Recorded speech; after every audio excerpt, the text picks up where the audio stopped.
apakah kitab teman-teman Kristen itu firman Tuhan? Kenapa kok butuh saksi mata? Peristiwa ditulis itu kan wartawan, kan gitu. Sedangkan di Yohanes 12:49 itu perkataanku bukan dari diriku sendiri, itu yang firman Tuhan. Lalu peristiwa itu wajar kalau perselisihan. Menurut Yahudi dirajam, menurut Romawi disalib. Makanya di dalam Al-Quran itu diluruskan, kemudian Yesus tidak mati dan tidak disalib. Itu wajar. Itu pertanyaan saya. Kedua, satu aja Pak, hanya satu pertanyaan. Pertanyaan satu, apakah hanya satu yang tadi Pak? Ya, apakah kitab orang teman-teman Kristen itu firman Tuhan? Kenapa kok kesaksian itu dijadikan firman Tuhan? Sedangkan firman Tuhan itu bersumber dari ucapan Yesus sesuai dengan Yohanes 12:49-50. Yang kedua, sudah hanya satu pertanyaan Pak, hanya satu pertanyaan. Kalau Petrus menurut Lukas sebagai saksi mata, mengapa Injilnya Petrus dihukumi Injil apokrif? Tidak boleh. Yang keduanya tidak bisa ya Pak, hanya pertanyaan pertama. Baik, silakan Pak Esrasul untuk menjawab. Nah, Anda kalau mau bicara soal iman Kristen, Anda tidak boleh memaksakan paradigma Anda untuk cocok dengan kami. Ya, maka Pak Kainama harap diam dulu. Ya, maksudnya begini, bahwa Anda harus bertanya apa yang orang Kristen maksudkan dengan firman Allah. Apakah itu firman Allah yang dimaksudkan itu adalah semua adalah kata-kata yang keluar dari mulut Allah? Kalau Anda punya definisi begitu ya silakan, tapi kami tidak punya definisi begitu. Yang kami maksudkan dengan definisi firman Allah, kami tahu di dalam Alkitab ada kata-kata Allah, ya. Kata-kata manusia juga ada. Kata-kata malaikat juga ada. Kata-kata iblis juga ada. Tapi kan semua kan tertulis. Sekarang coba tolong 2 Timotius 3 ayat 16. Semuanya kan tertulis di sana. Nah, kalau lihat ayat 2 Timotius pasal 3 ayat yang ke-16, dia bilang begini, segala tulisan yang diilhamkan Allah. Nah, kata diilhamkan di situ ya, itu segala tulisan. Kalau Bapak lihat nanti Alkitab lain, terjemahan lama, terjemahan yang lain, all scripture.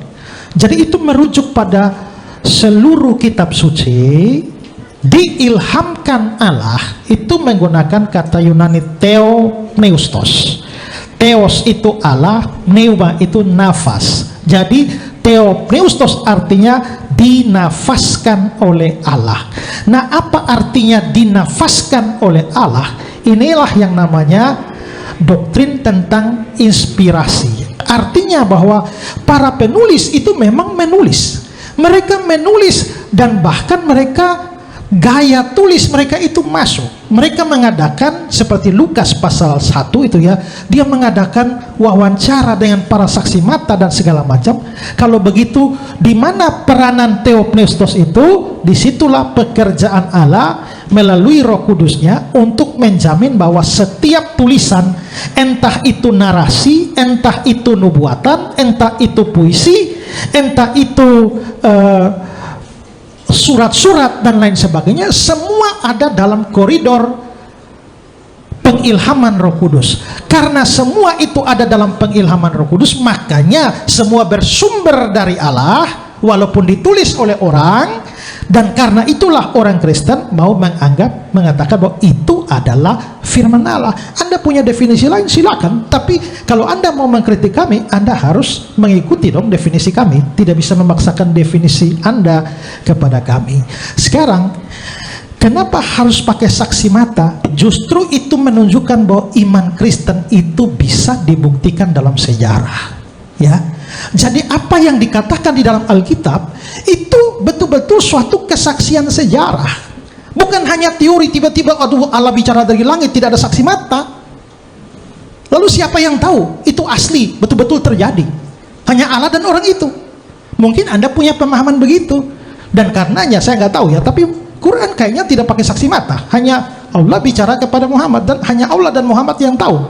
Dan kita tidak tahu, tidak ada saksi mata yang membenarkan hal itu. Tapi itu beda dengan Alkitab. Alkitab ada saksi mata, ada catatan sejarah. Lukas menyinggung dalam catatannya semua penguasa-penguasa yang berkuasa pada dunia Romawi maupun Yahudi pada saat itu zaman Yesus ada. Kalau begitu, maka kebenaran Alkitab bukan hanya kebenaran teologis, tapi kebenaran sejarah. Nah, karena itulah waktu kita bicara soal kematian dan kebangkitan, itu bukan seperti yang Pak Kainama bilang bahwa Anda maunya begini, saya maunya begini. Bukan soal Pak Kainama bilang bahwa ya saya kalau percaya Yesus mati, ya saya bubar jadi Islam. Betul. Lalu kalau saya percaya Yesus mati, bahwa saya jadi Kristen. Artinya adalah bahwa Anda dikendalikan, tidak objektif. Persoalannya adalah bukan masalah Anda mau masuk Kristen atau Islam, tapi data sejarahnya itu mana.